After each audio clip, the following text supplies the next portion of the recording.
करते हैं। आपने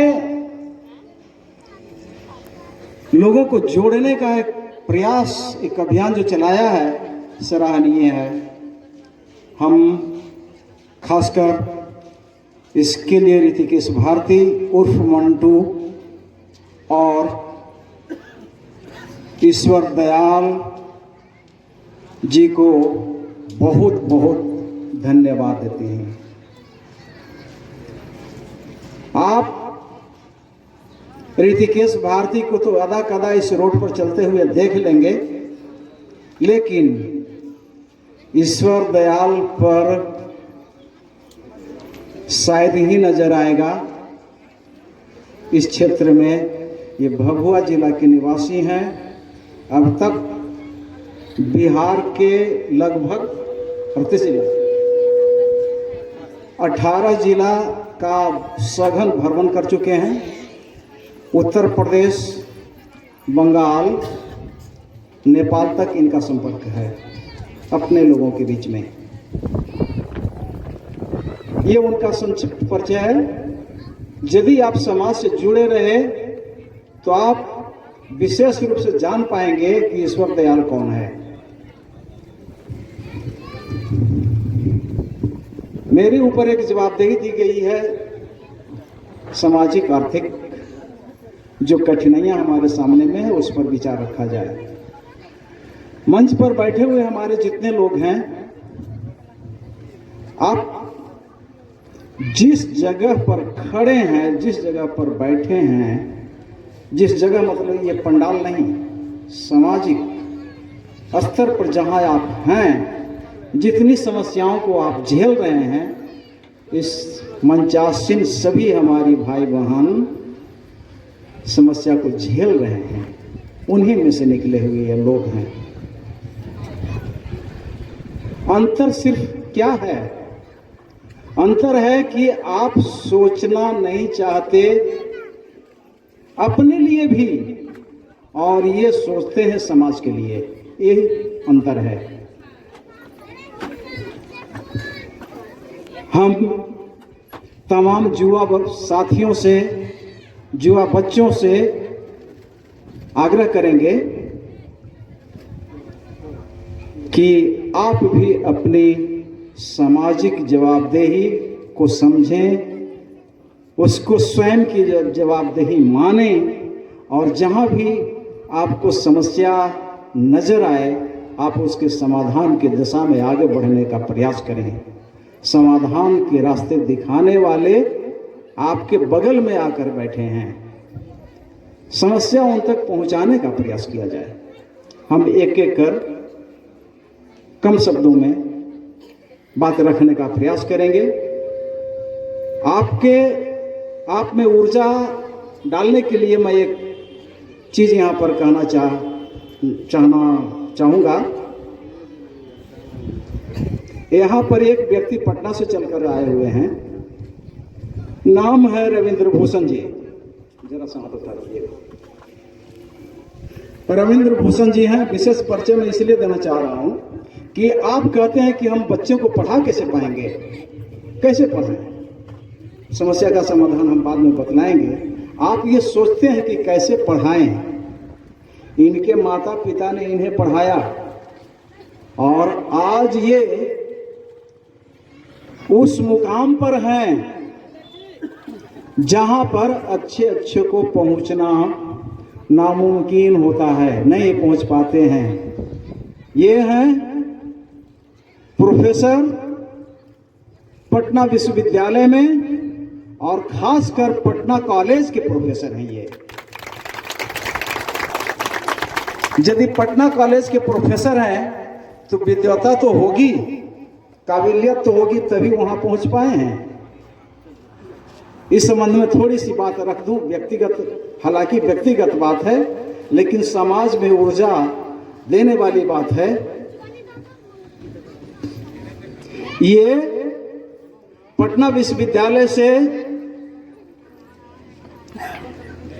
अर्थशास्त्र, यदि पढ़े लिखे विद्यार्थी हो समझेंगे, अर्थशास्त्र में एमए किया है पटना विश्वविद्यालय से ही, पुणे विश्वविद्यालय से मास्टर डिग्री हासिल किया है मैनेजमेंट में। मैनेजमेंट में भी ये मास्टर डिग्री हासिल किया है पुणे यूनिवर्सिटी से। साथ ही दिल्ली के पास नोएडा से एनालिसिस कंपनी एनालिसिस में एमए किया है। एक विषय से नहीं, 3 विषय से इन्होंने एमए किया है। ये मुसहर के बेटे हैं, कोई सिंह पुच्छी वालों के नहीं है, वो एरियर एंटीना वालों के नहीं है। जो आप हैं, जो खून, जो डीएनए आपका है, वही रविंद्र भूषण जी का भी है। जैसे आपने अपने को कहा कि बाबा दशरथ की संतान हम हैं, आपने कहा, आप मानते हैं कि तुलसी बीर की हम औलाद हैं, माता सबरी की संतान हैं, दीना भद्री आपके पूर्वज हैं, रनु सरदार आपके दादा हैं। उसी तरह से ये सभी पूर्वज रविंद्र भूषण के भी हैं। आप क्यों नहीं कुछ कर सकते? आप भी कर सकते हैं जैसे इन्होंने किया है। ये आपके ऊर्जा के लिए। अब हम आते हैं अपने समाज के प्रति। समाज में जितनी कठिनाई है उस पर ज्यादा मैं नहीं बोलूंगा, क्योंकि मैं जो आप झेल रहे हैं आपसे बेहतर वो कोई नहीं जानता। आप जो झेल रहे हैं वो आपसे बेहतर कोई नहीं जानता। अंतर सिर्फ यही है कि वो आपके संस्कार में समाहित हो गया। आप जो झेल रहे हैं वही आपका संस्कार हो गया। आपने देखा कि हमारे दादा, हमारे पिताजी, हमारे चचा, हमसे आगे आने वाले जितने लोग हैं सब इसी अवस्था में रहे। तो हमारी भी यही नीति है, वैसी बात नहीं है। रविंद्र जी के दादा भी अंगूठा छाप थे, रविंद्र जी के दादा भी अंगूठा छाप थे, लेकिन रविंद्र जी आज 3 विषय से एमए करके पटना विश्वविद्यालय के प्रोफेसर हैं। आप क्यों नहीं हो सकते? आप भी हो सकते हैं। अंतर है कि इनके दादा ने जो झेला उसको संस्कार नहीं बनाया, नीति उसको नहीं बनाया। उन्होंने सोचा कि इसको बदला जा सकता है। रविंद्र जी के फादर को पढ़ा दिया, रविंद्र जी के फादर रविंद्र जी को पढ़ा दिया। सिर्फ सोचने की जरूरत है। इतनी कमी है, इतनी कठिनाई है, इतनी समस्या हमारी है। आप किन किन समस्या के समाधान कीजिएगा। समाधान करते करते आप, हमारे दादा चले गए, परदादा चले गए, बाबूजी चले गए, सब चले गए, समस्या ज्यों का त्यों बना हुआ है। बस मात्र एक समाधान है। यदि सारी समस्याओं का जड़ आप काटना चाहते हैं, उसका एक ही रास्ता है। जानते हैं कौन है? कोई बतलाइए।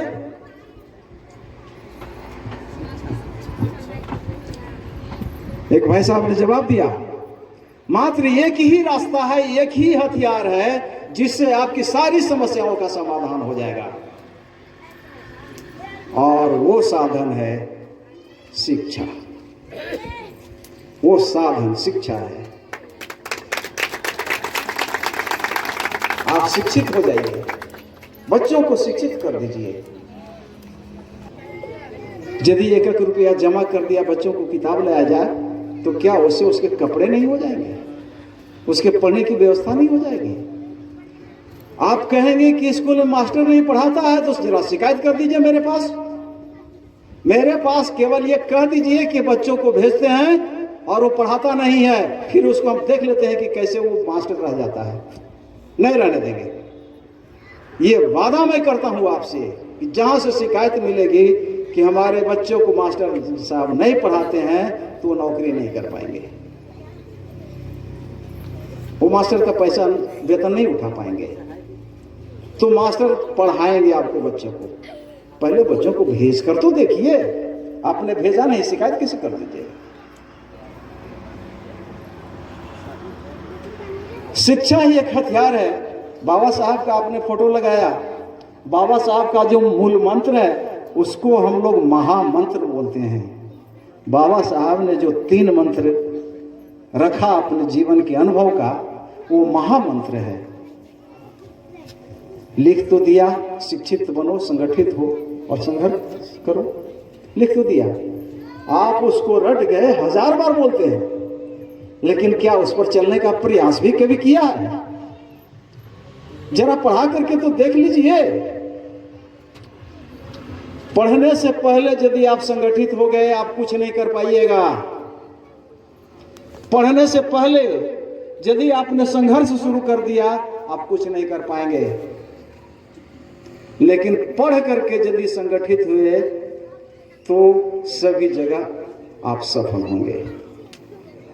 बाबा साहब कोई अदना आदमी नहीं थे। दुनिया में आज तक उतनी बड़ी डिग्री, उतना ऊंचा मुकाम आज तक किसी ने हासिल नहीं किया। भारत में तो है ही नहीं।